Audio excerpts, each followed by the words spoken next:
কিসের ভিত্তিতে আমাদের এই ঐক্যটা হবে? আমরা কিভাবে একটা প্ল্যাটফর্মে একটা ছাদের নিচে সবাই আসতে পারি, সেই মূল মন্ত্রটা আসলে কি? এটা হচ্ছে দিনী ঐক্য।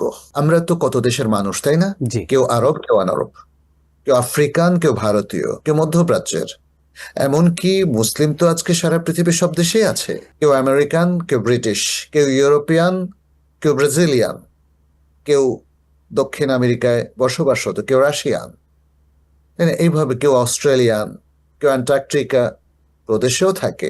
তাহলে এইভাবে আমরা দেখতে পাচ্ছি যে বিভিন্ন ভৌগোলিক পরিচয় রয়েছে আমাদের, পাশাপাশি রয়েছে ভাষাগত পার্থক্য। কিন্তু কে তাহলে আমাদেরকে ঐক্যবদ্ধ করেছে? দিন, জি। The religion of Islam. ইসলাম আমাদেরকে ঐক্যবদ্ধ করেছে। ইন্না দিন ইনদাল্লাহিল ইসলাম। আল্লাহ সুবহানাহু ওয়া তাআলা দিনের এই যে সার্বজনীনতা সেটা ঘোষণা করে দিয়েছেন এবং বলেছেন সারা পৃথিবীর সকল মানুষকে ইসলাম ঐক্যবদ্ধ করতে পারে, বিশেষ করে যারা ইসলামের এই বিধানকে মেনে নিয়েছে, ইসলামের আহ্বানে সাড়া দিয়েছে, ইসলামের দাওয়াতকে কবুল করেছে। তাহলে এই ঐক্যটা হচ্ছে দ্বীনি ঐক্য, রিলিজিয়াস ইউনিটি। তাহলে এই ঐক্যের মাল মশলা উপকরণ কি হতে পারে? এটা হতে পারে দ্বীনের যে সার্বজনীনতা। দ্বীনের মধ্যে আমরা দেখি দ্বীনের যে মূল বক্তব্য, দ্বীনের যে উসুল, দ্বীনের যে মূল নীতিগুলো আছে, দ্বীনের যে মূল আকীদাগুলো আছে, দ্বীনের প্রতি ঈমানের যে আরকানগুলো আছে, এগুলোর ভিত্তিতে ঐক্য হতে পারে। এখন কেউ যদি বলে আমি কোরআন মানি না, তাহলে তার সাথে তো ঐক্য হবে না। কেউ যদি বলে ঈমানের রকনগুলো সবটা মানি, তাকদীর মানি না, তাহলে তো ঐক্য হতে পারবে না। আপনাকে ঈমানের ৬টা যে রকন আছে, আন তুমিনা বিল্লাহি ওয়া মালাইকাতিহি ওয়া কুতুবিহি ওয়া রুসুলিহি ওয়াল ইয়াউমিল আখির ওয়াল কদর খাইরিহি ওয়া শাররিহি, এই যে ৬টা রকন হাদিসে জিবরিলের মধ্যে নবী সাল্লাল্লাহু আলাইহি ওয়াসাল্লাম উল্লেখ করলেন, সেগুলোর ভিত্তিতে ঐক্য হতে পারে। ৬টা রকনের যে বিশদ ব্যাখ্যা আমরা কোরআনে অনেকগুলো আয়াতে পাই এবং রাসূল সাল্লাল্লাহু আলাইহি ওয়াসাল্লামের সুন্নাতে পাই, কিতাবুত তাওহীদ সহিহ বুখারীর মধ্যে পাই, এবং আস-সুন্নাহ লিল আজুররি, আস-সুন্নাহ লিল ইমাম আহমদ এই বইগুলোতে পাই, আশ-শরিয়া লিল আজুররি এই বইগুলোতে পাই। তাহলে আমাদের তাবেঈনদের, বড় বড় ইমামদের গ্রন্থগুলোতে আমরা যে পাই, সেগুলোর উপর আমাদের সবাইকে একমত হতে হবে। কারণ ইসলামের মূল শেকড়ের প্রতি যদি আমাদের আকর্ষণ না থাকে এবং সেগুলোকে যদি আঁকড়ে ধরতে না পারি, তাহলে তো এখানেই বিচ্ছিন্নতা চলে আসবে। ইমান এবং ইসলামের যে আরকানগুলো আছে, আমি ইমানের রোকনগুলো বললাম। ইসলামের রোকন আছে কি? শাহাদাতু আল্লা ইলাহা ইল্লাল্লাহ ওয়া আন্না মুহাম্মাদ রাসূলুল্লাহ। দ্বিতীয় হচ্ছে ইকামুস সালাত, তৃতীয় হচ্ছে ওয়া ইতাউজ যাকাত, এবং তারপর হচ্ছে সাওম রমাদান, এরপরে হচ্ছে হাজ্জুল বাইত। এই যে 5টা মূল রোকন, এগুলোর প্রতিও আমাদের শ্রদ্ধা, বিনম্র যে অ্যাকসেপ্টেন্স, কবুলিয়ত এবং আমল, এগুলো কিন্তু আমাদের থাকতে হবে।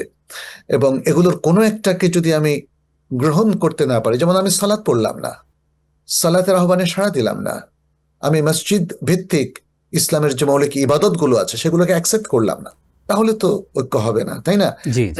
এটা গেল মূল দুটো বিষয়। পাশাপাশি রয়েছে কুফরি, শিরকি এবং বেদাহ, যেগুলো ইমানের সাথে ফুললি সাংঘর্ষিক, কন্ট্রাডিক্টরি, সেগুলোকে কিন্তু বর্জন করতে হবে। হ্যাঁ, যেমন আল্লাহ সুবহানাহু ওয়া তাআলা তো কি বলেছেন, তাই না? ওয়ালাকাদ বাআসনা ফি কুল্লি উম্মাতিন রাসূলান আন ইবুদুল্লাহা ওয়াজতানিবুত তাগুত। তাহলে আল্লাহর ইবাদতের পাশাপাশি ইবাদত বিরোধী যত চর্চা, যত কৃষ্টি, কালচার, সংস্কৃতি কিংবা মানুষগুলো রয়েছে, তাদেরকে আমরা কিন্তু তাদের সাথে একাত্মতা ঘোষণা করতে পারি না। আমাদের একাত্মতা হচ্ছে আল্লাহর কোরআনের সাথে, সুন্নাহর সাথে, দ্বীন ইসলামের সাথে, ইসলামের মৌলিক নীতিমালার সাথে, ইসলামের অত্যন্ত সৌন্দর্যমণ্ডিত, সুন্দর, অথেন্টিক, বিশুদ্ধ আকীদার সাথে, ইসলামের সুন্দর ইবাদতগুলোর সাথে। এবং আমাদের বিচ্ছিন্নতা হচ্ছে ইসলাম বিরোধী কৃষ্টি কালচারের সাথে। আমাদের বিচ্ছিন্নতা হলো যারা ইবাদতকে মানেন না, যারা কুফরিকে লালন করেন, যারা শিরককে লালন করেন, যারা বিদআতের মধ্যে সম্পৃক্ত আছেন, যারা পাপ বর্জন করতে পারেন না, তাদের সাথে আমাদের বিচ্ছিন্নতা। আমরা সারা পৃথিবীর মানুষ যারা ইসলামের মধ্যে ঐক্যবদ্ধ হয়েছে, তাদের এই সকল ভিত্তিতেই ঐক্যের কাজটি চালিয়ে যেতে হবে। তাহলেই আসলে একটা মুসলিম ঐক্যের স্বপ্ন আমরা দেখতে পারি। কেউ যদি বড় ধরনের বেদাতে সম্পৃক্ত থাকেন, জি তাহলে যারা সুন্নাহর উপর আমল করেন তাদের তো দুই গ্রুপের ঐক্য হতে পারে না। কেউ যদি তৌহিদ নির্ভর জীবন যাপন করেন, তাহলে কুফরি শিরকি যারা লালন করেন অথবা চর্চা করেন, জি সেখানে তো ঐক্য হতে পারে না।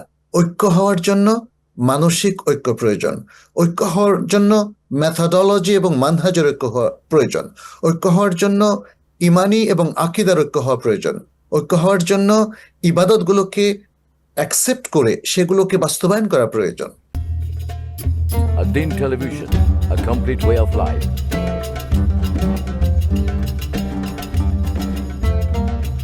প্রিয় দর্শক, ধন্যবাদ ad-Din-এর সাথে থাকার জন্য।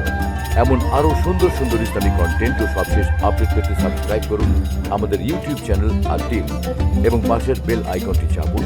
পরবর্তী সকল ভিডিও নোটিফিকেশন পেতে যুক্ত থাকুন আমাদের সোশ্যাল মিডিয়ায়।